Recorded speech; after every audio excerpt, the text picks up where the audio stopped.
Okay, I'm back and I'm going to show you how I'm doing this. Okay, so I've got about four good cups of that in there. This is making the coffee grounds, and I'm just going to pour a little bit of wax in there, and I'm going to stir it around really good. Got that super hot. Good, because there's other wax in here that needs a chance to get incorporated here. And we're going to pour some more wax in there.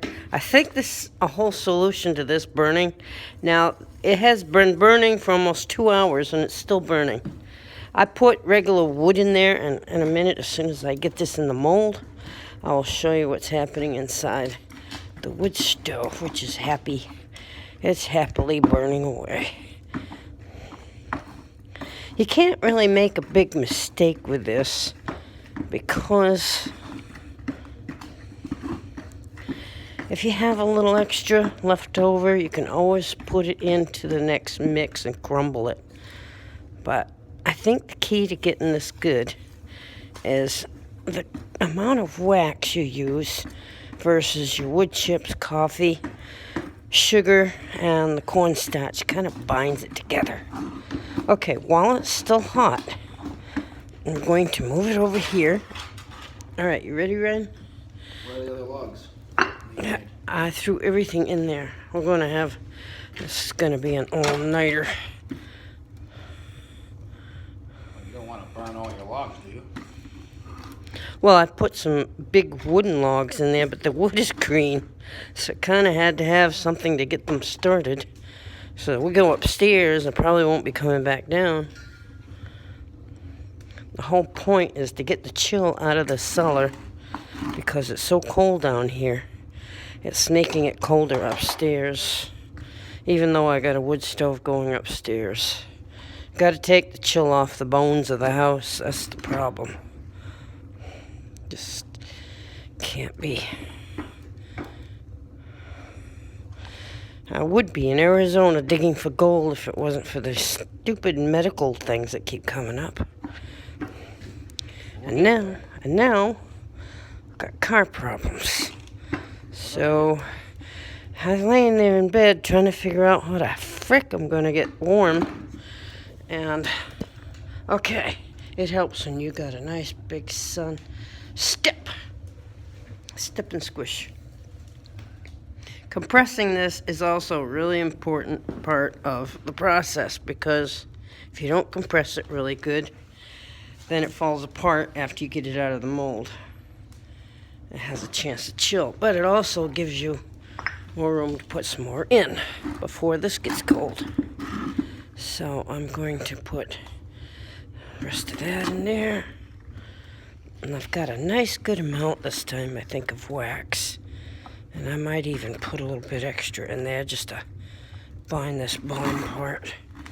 And I put a little bit more in here because it might not have gotten mixed enough. Because this is going to be the bottom, top, sides.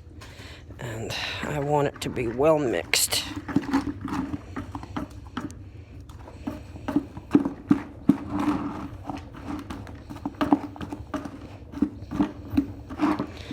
Okay. Can't see too good though. I'm in the shadow of the light. Don't worry, folks. Eventually, I'll get this video making business down to a science.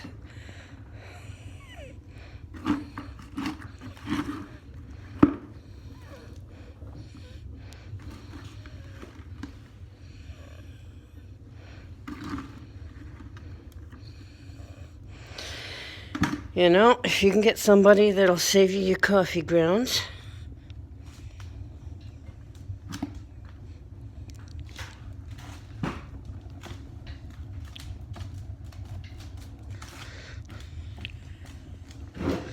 And here, just trying to do this with one hand here. I'm just gonna take my hand, drop that, take my other hand.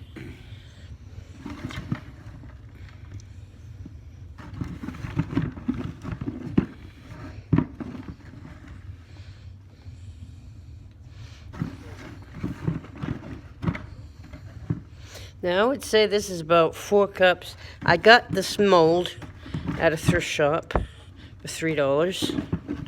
I do believe it was $3. And the key to doing this is to get jiggy with it as soon as you get your wax in there. Make sure that you, all right, get it in there when it's warm. All right, I got most of that. All right. And he's gonna press that right in there with his size 12 boots.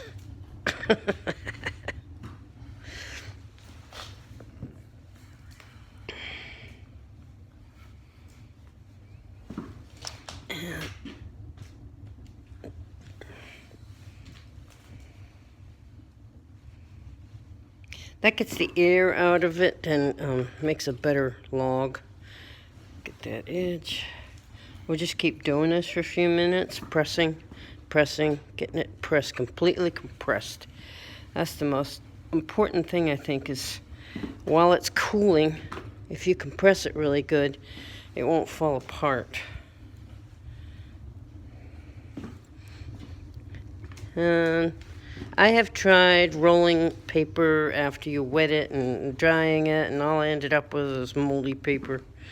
That wasn't very fun, and I don't think that burns as well. It may, for some people that have the ability to dry them, and they have a roller. There's special machines, I guess, you can do this with. There we go. Okay, I think that's so I can put that like that if I want. And then if you've got weights, you can stick your weights on here while it completely cools off.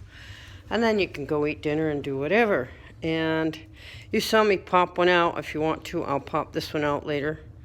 Now, I want to show you this. The bottom part right there, that is still burning. These are kind of greenish logs. They're not quite dry. So they're catching those on fire. And all that coal right there, it's been almost 2 hours, and that 1.5 coffee log is still burning. And we've got a temperature of high. This thing won't go any higher. So we've got over 1,000 degrees going on in the stove, right on these little, and this is coffee grounds. When it says high, that means this thing won't go in. It goes up to 950, it goes up to 1,000 degrees, and then after that, it won't go any higher.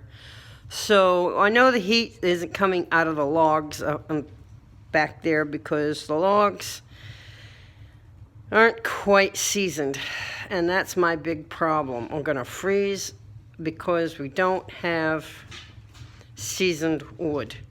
I wasn't planning on being here this season.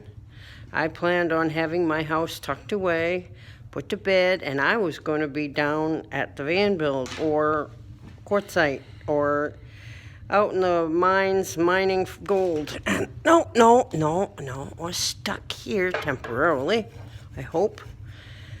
I'm having a problem with the lifters on my Yukon. I don't know if that Yukon can pull my camper. It's 26 feet, and it weighs more than the 7,000 pounds it says it weighs.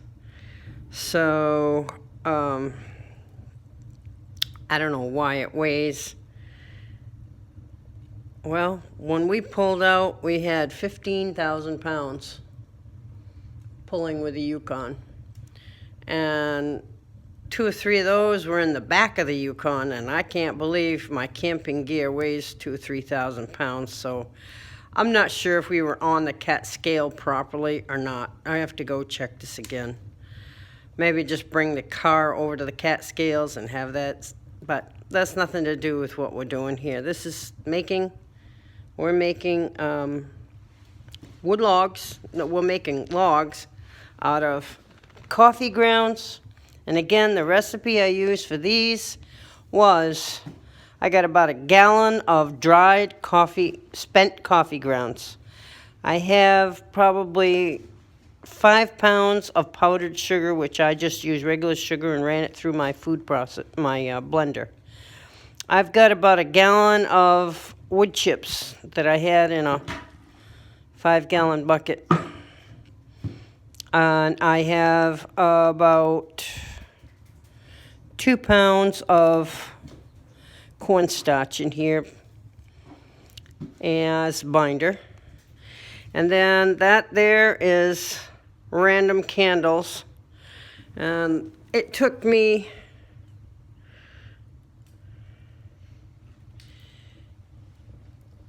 a block and a half of paraffin plus to make 2 of them, plus some random candles. So I haven't got the wax ratio down right because the second block I made was too dry.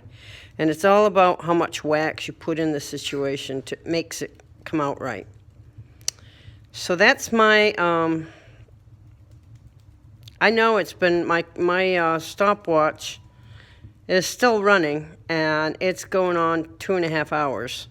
And that's just with one. I wouldn't say that's going to be an all-nighter situation, 2.5 hours. You know, if you're using wood, and my yodel upstairs, 2.5 hours, that thing's going dead because it's a small stove. I scored. Those are really expensive stoves from Norway, and I got it for $50, and they run for $1,000.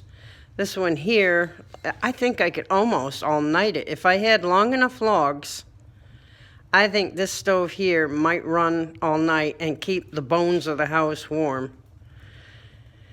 if I had dry wood. So that's my experiment for the day, making logs out of coffee grounds, wood chips, wood shavings. You don't have to use the wood shavings. They've been making these with just the paraffin wax, the sugar, and some cornstarch. You could even use flour. Flour is explosive. Plenty of flour mills have blown up because flour powder is extremely flammable. So you could even use flour instead of cornstarch for a binder, and it probably will work fine. So, but that there down at the bottom, what's glowing really hot, and it's over 1,000 degrees. I would say that's 1,500 degrees down there. Just the candle wax, the coffee, and I'm sure the wood chips have long burnt away, and the cornstarch is still holding it together. And that's making a nice bed of coals to keep these huge logs that I just found down here all set to try to take chill off from the cellar.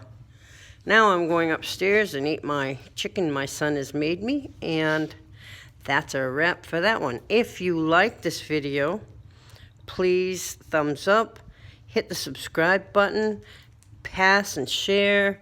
Somebody might need to know how to make wood logs, or maybe they'll want to know how to go prospecting.